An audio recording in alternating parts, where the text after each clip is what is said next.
Death, noun. The action or fact of dying or being killed. The life of a person or organism. 2. A band from Detroit that started in the 70s that were ahead of their time. Yes, Death, a punk band before the whole movement and genre even sprung from the underground. And they're black. So they beat the Ramones and the Pat Brains and had to wait 30 years to be widely known. Before we dive into the film, let's talk about Death, the band, and not the first definition that I blurted out. Started by the three brothers named Bobby, Dennis, and David Hackney. The trio were based in Detroit in the 70s, and it was that time where the automotive boom was on its peak and Motown was popular. The three brothers had their inspiration from the Beatles, The Who, and Alice Cooper. After seeing these groups perform, the Hackney brothers decided to form a band with a little help from their mother. They went to get instruments to start said band. Before the brothers dealt with proto-punk, the first band was Rock Fire Funk Express, but after the switch from funk to rock, the name also changed from the original to Death. With noticeable songs like Politician in My Eyes and Keep On Knocking, the band wanted to release some demos, and with a little help from a dart and a phone book, they landed on Groovesville Production. It did leave an impact with the director of publishing, but with the head honcho of Groovesville, it was more of a confused look rather than a stoic response. Because you see, during the 70s, the songs that were playing on the radio was upbeat and very easy to listen, but with this band, it was fast-paced,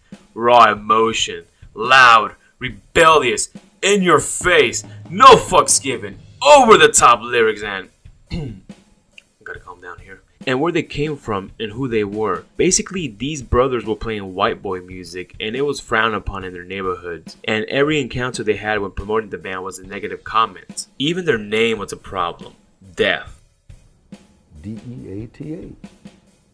To the Hackneys, especially David, the guy who created the band and the influence of said name, had an explanation about why he chose that name, and it's kinda hard to explain, but these guys can. Take a death like this now. I'm looking at it, with a spiritual, that way. Like a death that's, related closer to God, Yeah, well, see, this right here was David's concept. He calls it the Death Triangle. What it basically means is the three elements of life, which is spiritual, mental, physical. And this right here means it's the guiding spirit. And that's what David said. This right here is God.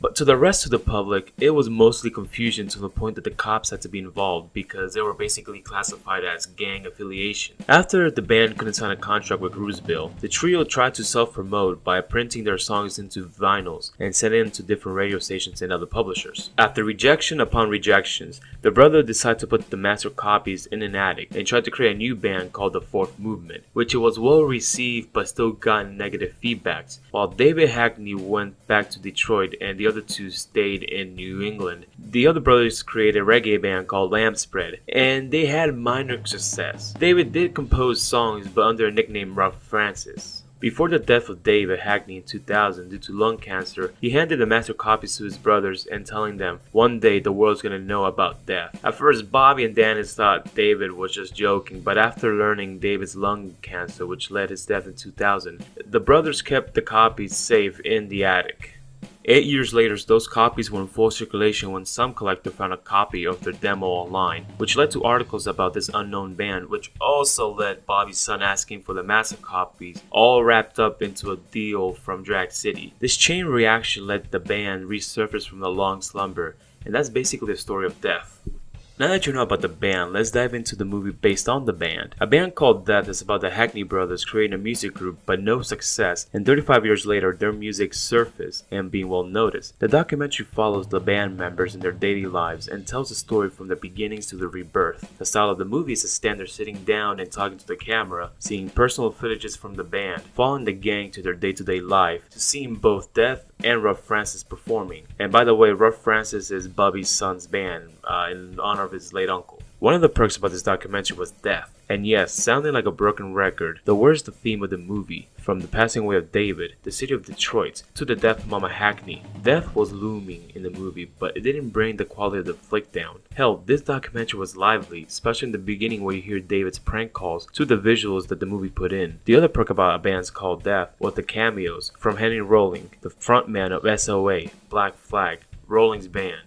Kid Rock, a Detroit native, and a germ from Moses Jones. Elijah Wood, well, he runs a record company. And Jello Biafra, real name Eric Reed Bosher, a record collector, and I like to call him Port Gelatin Bar because, come on, it's somewhat comedic. The only downside was the person who bought the Death demo record from eBay. The dude did not have any emotions whatsoever, and whenever he spoke, it was very monotonic, like, yeah, bought the album.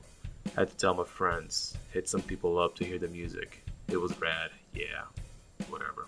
Overall, a band called Death was a band who were so ahead of their time that they missed the golden age in the 80s, but emerged out of curiosity. From hardships to hardships, the band finally emerged from the grave and sharing their music despite carrying the heavy burden of their brother passing away, and both brothers losing hope for death and moving on while the leader still kept the dream alive. Overall, I would recommend this. Yes, absolutely, because if you're a punk fan, then this film is up your alley. If you're a person who likes a good stories filled with laughter, sadness, remorse, and a good ending, then this film is great for you. So yeah, if you're interested in old bands, attic exploring, or ganja, We love you people! So somebody say you wanna find out some ganja! Find ganja? Fire! then give this movie a spin. Until then, we meet again.